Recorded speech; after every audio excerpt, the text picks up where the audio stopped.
말을 하면은 누구든 다 아는 말들이 있습니다. 사람은 혼자 살 수 없다. 그래서 철학자는 이걸 고상하게, 물론 요즘에는 너무 많이들 말하니까 고상하다고 할 수도 없지만 사람은 사회적 동물이다 이런 말을 합니다. 그걸 그냥 쉽게 풀면 혼자 못 산다는 거죠. 나뿐만 아닌 누군가 옆에 있어야지 인간은 존립할 수 있고 살아갈 수 있다는 것입니다. 이 말은 인간은 늘 관계를 맺어간다는 것이죠. 그래서 그 관계가 깨지면 인간의 삶이 참 괴로워집니다. 그래서 그 인간 사람들은 살아가면서 내가 맺었던 그 관계들이 악화되거나 깨어지지 않기 위해서 부단히 애를 씁니다. 그래서 처세술이라고 하기도 하고 지혜를 동원한다고 하기도 하고 무슨 자기네들이 어떤 노하우가 있다고 하기도 하고 등등 여러 가지 많은 일을 합니다. 오늘 우리가 읽었던 본문에 우리가 맺고 있는 또 하나의 차원의 관계가 나옵니다. 우리는 그저 눈에 보이는 가시적인 영역권 안에서의 관계를 생각하지만 하나님의 말씀을 통해서 우리에게 알려주시는 것은요, 비과시적인 영역 안에 영적인 부분에 있어서 인간이 맺고 있는 영역 관계가 있다라고 성경은 우리에게 알려주고 있습니다. 특별히 오늘 21절에 율법 외에 하나님의 한 의가 나타났다라고 바울이 고백하고 있습니다. 그러면서 22절에 보면은요, 22절 하반절에 보면 그러겠죠. 모든 믿는 자에게 미치는 하나님의 의인데, 죄송해요, 23절이군요. 모든 사람이 죄를 범하였음에 하나님의 영광에 이르지 못하였다라고 선포하고 있습니다. 이것이 비과시권 안에서의 하나님과 인간이 맺고 있는 현재 우리의 관계 맺음이에요. 이것이 한편으로는 하나님과 인간이 처해 있는 관계 상황이기도 합니다. 원래 하나님께서 세상을 창조하시고 인간을 만드시고 하나님의 동산에 두었을 때 인간과 하나님과의 관계는요, 아주 편안한 관계였습니다. 평화로운 관계였죠. 하나님의 영광에 얼마든지 하나님의 영광에 우리에게 다가와도 하나님의 그 영광에 꺼리낌 없이 다가갈 수 있는 그러한 관계였고 그러한 존재였습니다. 그런데 우리가 잘 알고 있는 것처럼 사람의 마음속에 사단의 생각이 주입되고 그 사단의 생각으로 말미암아서 사람이 하나님의 방법을 깨트려 버린 그때 인간에게 악이라고 하는 것이 들어오게 됩니다. 그리고 나서 그 이후로부터 어떤 일이 벌어졌습니까? 하나님이 아담을 찾고 하와를 찾을 때 그들은 하나님을 두려워하기 시작했어요. 신을 두려워하기 시작했다는 것이죠. 그렇지 않았던 관계가 악한 생각이 그들에게 사로잡히고 그 악한 생각에 의해서 그들이 그것을 행동으로 옮겼을 때 하나님의 방법을 깨트려버린 결과를 얻었다는 것입니다. 그래서 그럴까요? 인간들이 고대로부터 보면은요, 늘 인간 사회 속에 끊이지 않고 있는 설화, 좀 어려운 말로 설화, 쉬운 말로 전설 보면요, 인간이 꼭 뭘 하냐면 신을 달래려고 해요. 그래서 제사를 드립니다. 그래서 신을 찾습니다. 곡물을 드리고 제물을 바치고 때로는 동물의 희생을 드리기도 하고 그것도 안 되니까 사람의 목숨을 가지고서 신에게 바치기도 합니다. 그런데 그 설화에 보면은요, 그렇게 했는데 신이 달래져서 인간을 사랑하는 신은 없어요. 늘 그 설화의 쟁점 중에 하나는 뭐냐면 신은 변덕스러운 신이다. 그래서 인간이 잘해주고 있는데 신이 마음이 변해가지고 또 바뀌어서 또 삐지고, 그래서 시지푸스의 저주 같은 걸까요? 그리스 신화에 열심히 돌을 굴려 올리지만 신이 불어버리면 돌이 또 굴러 때려지죠. 다시 내려가가지고 죽을 때까지 그냥 평생 산꼭대기에 그 돌을 올리려고 못 올리죠. 결국에는 그 의미는 뭡니까? 인간이 신을 달래려고 하지만 달랠 수 없다는 거예요. 이것을 성경은 말합니다. 인간이 신을 달래는 게 아니라 인간이 죄를 범했기 때문에 그들의 마음속에 악함을 가지고 있으면서 하나님이 사람과 화목하게 맺었던 관계를 깨버렸기 때문에 인간 스스로가 하나님에게 다가올 수 있는 방법이 없는 거예요. 그러니 그들이 아무리 신을 달랜다 할지라도 달랠 수가 없는 건데, 왜냐하면 그들의 우리의 역량으로는 우리가 깨트려버린 하나님과의 관계를 회복할 수 있는 힘과 능력이 우리에게는 없는 거예요. 그것을 23절에서 단 한 문장으로 말하고 있습니다. 죄를 범하여서 하나님의 영광에 아무도 이르지 못한다는 거예요. 중세 신학자들은 그렇게 말했습니다. 당신이 도덕적으로 윤리적으로 정말 훌륭해서 저 창녀들이나 고아들이나 또 악을 행하는 자들이나 살인자들에 비하면 당신은 이 땅에서 가장 높은 산꼭대기에 서 있을지 모르나, 그들은 저 밑바닥 지하의 갱도 가장 밑에 서 있을지 모르나 그들이나 당신이나 하늘의 별을 손으로 딸 수 없습니다. 이 말을 합니다. 중세 신학자들이. 그거 보고 있으면 이야, 대단하다는 생각이 들었어요. 그게 무엇입니까? 당신이 아무리 잘나도, 아무리 도덕적으로 깨끗하고 순결해도 하나님에게 다가갈 수 없다는 거예요. 그들이나 우리 안에선 차이가 있지만 하나님 보시기에는 아무것도 아니라는 겁니다. 그게 저와 여러분이 하나님 앞에서 처해 있는 상황입니다. 그런데 이때 그런 인간을 보시고 하나님께서 저와 여러분에게 방법을 주셨어요. 그 방법이 성육신하신 하나님입니다. 우리가 잘 알고 있는 것처럼 이 사순절 기간에 우리가 늘 생각하고 있는 그분, 나를 위해서 오신 예수 그리스도, 하나님이시지만 육신을 입고 하나님의 그 원래 자리에서 우리를 위해서 이 땅으로 내려오셨습니다.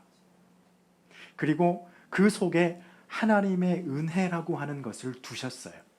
하나님께서 두셨어요. 인간이 둔 게 아니고 하나님이 두셨어요. 그리고 하나님이 주신 방법이 무엇이냐면요, 육신을 입고 이 땅에 오셔서 인간을 통치하면 됩니다.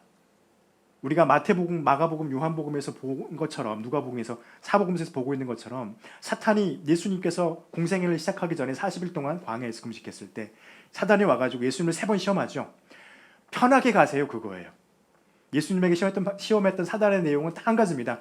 하나님 편하게 가세요. 죽지 말고 그냥 저기 이스라엘 앞에서 그냥 기적 한번 딱 일으키면 끝납니다.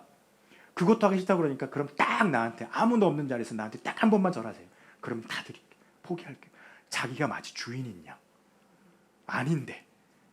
주인은 지금 지가 아니라 하나님이 주인인데, 주인 앞에서 진짜 주인이냐, 거짓 주인이 진짜 주인이냐 행사를 했다는 것이죠. 그것은 무엇이냐면요, 하나님의 방법이 정해져 있다는 것입니다. 그 방법이 뭐냐면 십자가의 죽음이에요. 그 죽음으로 인간이 깨트려버렸던 하나님과의 인간의 관계를 하나님 스스로가 다시 회복시키시겠다고 작정하셨습니다. 이거는 하나님의 절대 주권이에요. 왜 그렇게 했냐고 인간이 질문해봤자 답할 사람은 아무도 없습니다. 희대의 신학자라고 하는 그 수많은 신학자들도 여기 답 못했어요. 왜요? 하나님의 의지니까요. 하나님이 결정하시면 결정권자가 결정하셨기 때문에 그 결정 우리는 따를 수밖에 없습니다. 그런데 그 십자가 안에 무엇이 있을까요? 오늘 24절 이하에 있는 이 말씀입니다.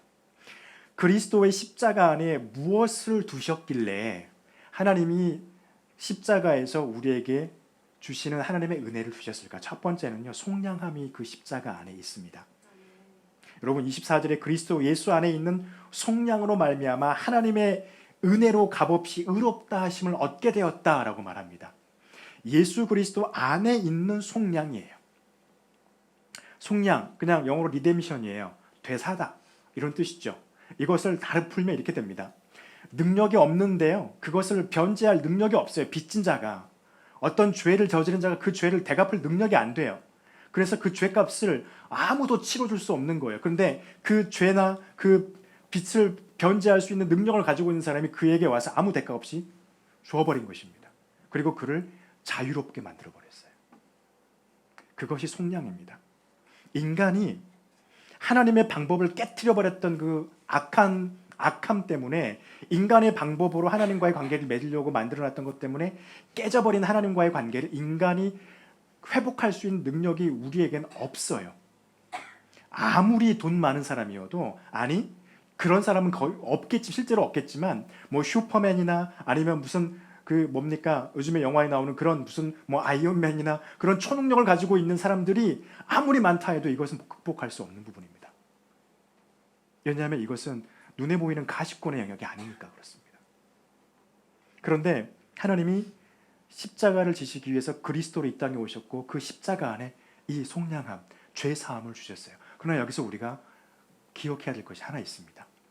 예수님께서 하나님께서 우리에게 주시는 죄가 없다는 이것은요, 용서도 아니고 관용도 아니에요. 가끔 우리는 그렇게 생각할 수 있습니다. 용서와 관용은요, 죄가 사라진 게 아닙니다. 그 사람의 잘못된 행함이나 행동이 사라지지 않았어요. 그대로 있어요. 다만 이거를 없던 것처럼 생각해 주는 거죠. 그런데 그리스도의 십자가 안에 있는 이 속량은요, 이것과는 차원이 조금 다릅니다. 어떤 거냐면 죄 자체를, 인간이 저지른 그 잘못된 행위 자체를 아예 없게 만들어 버리겠다는 거예요. 조금 달라요. 이걸 설명할 수 있냐고요? 설명이 힘들어요.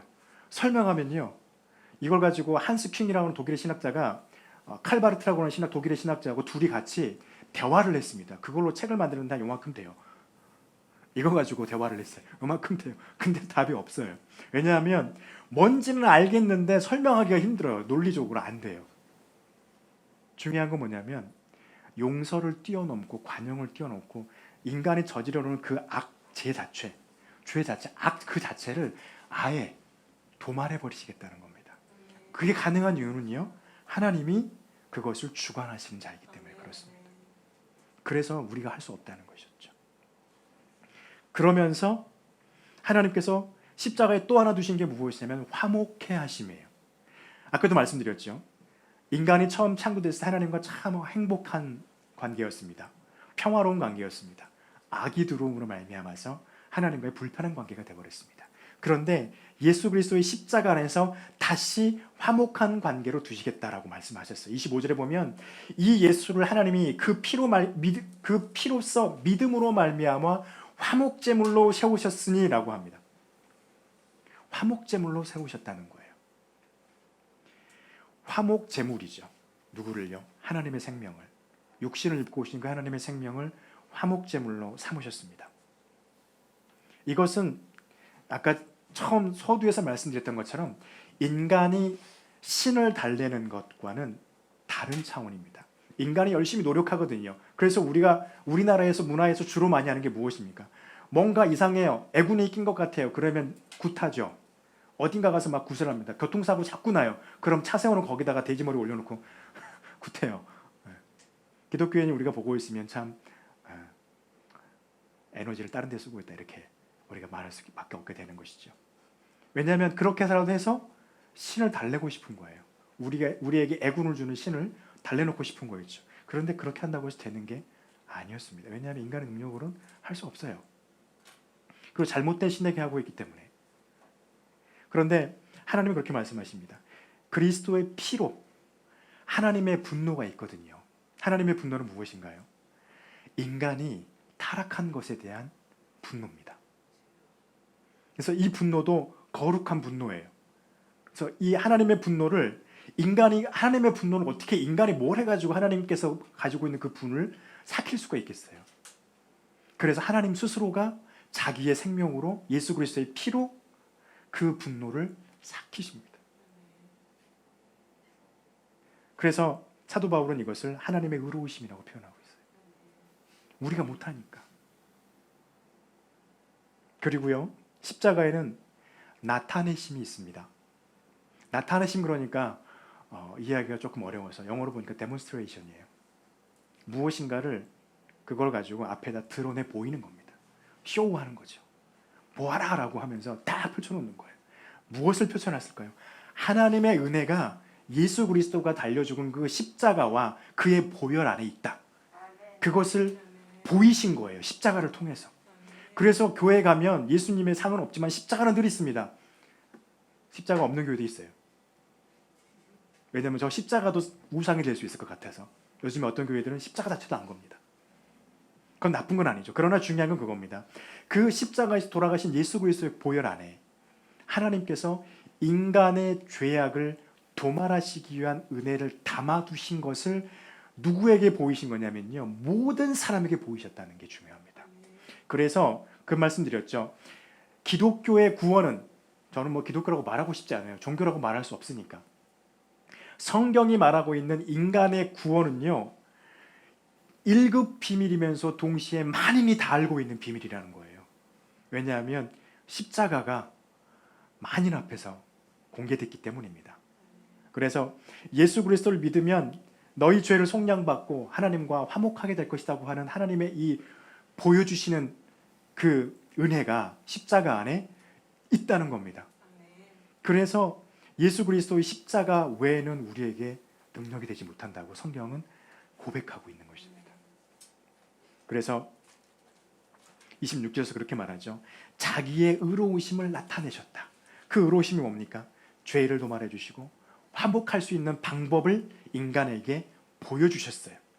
하나님의 이 은혜를 얻는 방법은 무엇인가요? 한마디입니다. 믿음입니다. 그리스도의 십자가 안에 있는 속량과 그 십자가를 통해서 하나님이 우리로 하여금 화목하게 원하시는 하나님의 은혜, 그것을 만인들에게 보여서 많은 사람들이 그 십자가에 달려 돌아가신 예수 그리스도의 보혈을 보고 하나님을 믿으라고 하는 것입니다. 이것을 얻는 유일한 방법은 믿음이에요. 믿음은 뭘까요, 여러분? 너무 어렵잖아요. 자존심 버리는 거예요, 첫 번째는. 이 말을 왜 하냐면요. 사람들에게 복음을 전하면서요. 사람들이 복음 전할 때 제일 싫어하는 말 여러분 아시죠? 우리는 다 죄인입니다. 그럼 내가 왜 죄인이야? 그렇게 말하거든요. 기분 나쁘네? 나 예수 안 믿어. 나 교회 안 가. 막 이래요. 왜냐하면 죄인이라고 하면 좋아할 사람 한 명도 없거든요. 그런데 성경은 말해요. 다 죄인이라. 오늘 그랬잖아. 23절에. 모든 사람이 죄를 범하였으며 죄인이에요. 자존심 상해요. 그런데 자존심 상하라는 거예요. 믿음은. 예수 그리스도, 십자가에 돌아가신 예수 그리스도를 받아들이는 것은요. 내 자존심을 버리지 않으면 못 받아들여요. 내가 죄인임을 인정해야 되고요.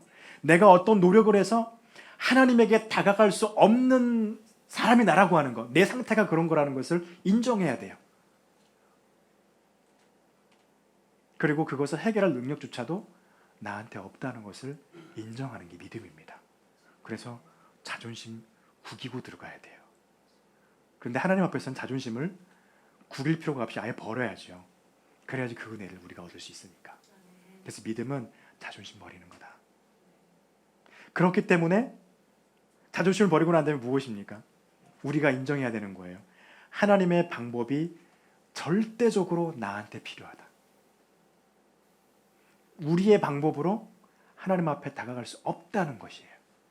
내 방법이 아닌 하나님의 방법으로 하나님 앞에 설 수밖에 없다고 하는 것을 인정하는 것이 믿음입니다.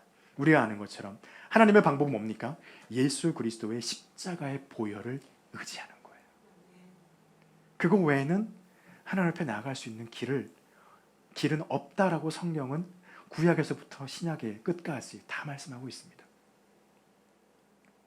그리고 중요한 거 한 가지입니다. 믿음은 행위가 아니라는 것입니다. 또 믿음은 공로가 아니라는 것이에요. 우린 이 말하면요 아멘 하고 합니다. 왜냐하면 사도 바울도 말하죠. 21절에서부터 율법 외에 하나님의 의가 나타났다. 그게 뭐냐면 믿음이에요. 십자가에 달리신 예수 그리스도를 믿는 믿음. 그래서 30절 31절에 보면 세 번이나 반복해요. 믿음으로 말미암아, 믿음으로 말미암아, 믿음으로 말미암아 라고 말씀하시죠. 믿음이 그만큼 중요합니다. 율법은 무엇을 상징하는 건가요? 율법은요 인간이 할 수 있는 행동으로 하나님 앞에서 의로움을 받는 것을 상징하는 표현이죠. 그것이 잘못된 건 아닙니다. 율법이 실제로 의로운 거 맞습니다. 그런데 왜 그렇게 됐습니까? 율법을 단 하나라도 이룬 사람이 한 명도 없기 때문입니다. 그 누구도 율법을 완벽하게 이루면서 사는 사람은 지금까지 한 명도 없어요. 예수님 말고는. 그런데 이렇게 말하는 것이죠. 믿음은 율법을 숭상하는 율법주의와는 다르다라고 말하는 것입니다. 다시 말하면 믿음은 공로를 말하지만 율법주의는 공로를 말하지만 믿음은 공로가 아니에요. 그냥 하나님이 나한테 주신 것은 내가 얻은 거예요. 여러분, 이 율법의 공로에 믿음이 공로가 되는 하나의 함정이 있습니다. 뭐냐면요.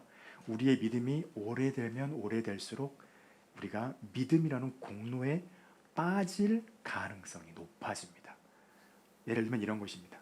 내가 지금 교회를 몇 년 다녔는데 이거예요. 가장 쉬운 표현. 내가 지금 교회를 몇 년 다녔는데 내가 지금 새벽 기도회를 몇 년째 지금 안 빠지고 하루도 안 빠지고 쭉 하고 있는데, 목회자들 지금 내가 책을 몇 권 읽었는데, 이게 공로가 될 수 있어요. 근데 믿음은 그게 아닙니다. 왜냐하면 믿음은 우리가 갖고 있는 게 아니거든요. 우리가 또 만든 것도 아니거든요. 우리가 얻고자 해서 얻을 수 있는, 우리가 인간이 생각해서 믿음을 얻을 수 있는 어떤 방법이 있어서 말이 자꾸 어렵습니다. 그러니까 믿음이 인간에 의해서 생겨난 것이 아니기 때문에 그래요. 믿음도 하나님이 우리에게 주신 것이에요. 다시 말해, 하나님이 믿음을 우리에게 안 주시면 우리가 아무리 믿음을 가지려고 죽어라 발버둥을 쳐도 믿음이 뭔지도 모를 거예요. 끝나는 거예요, 그냥. 그래서 사도 바울은 자랑할 것이 없다 27절에서 그럽니다. 그러죠. 그런즉 자랑할 때가 어디 있냐라고 말하는 거죠. 믿음도 우리가 얻는 게 아니라는 거예요. 그리스도의 십자가를 발견하는 것도 우리가 하는 게 아니라는 거예요. 그 안에 있는 속량과 화목해 하심과 이것을 드러내신 하나님의 그 은혜를 발견하는 것도 우리가 하는 게 아니라는 거예요. 하나님이 해주시니까 우리가 그것을 발견할 수 있다는 것이죠. 하나님은요, 이렇게 낮은 자리에 있는 우리에게 지금 다가와 계십니다. 그 하나님을 저와 여러분이 의지해서 이 사순절 기간에 우리에게 오신 그 하나님 앞에 무릎을 꿇고 오직 그리스도 예수 안에만 하나님의 속량과 화목해 하심과 그리고 우리를 구원하게 하시는 믿음이 있음을 고백하면서 그것을 버리지 않고 이 세상 하나님이 우리에게 주신 평생의 우리의 생명 가운데서 이것을 선포하는 저와 여러분의 삶이 되시기를 간절히 축원합니다. 기도하겠습니다.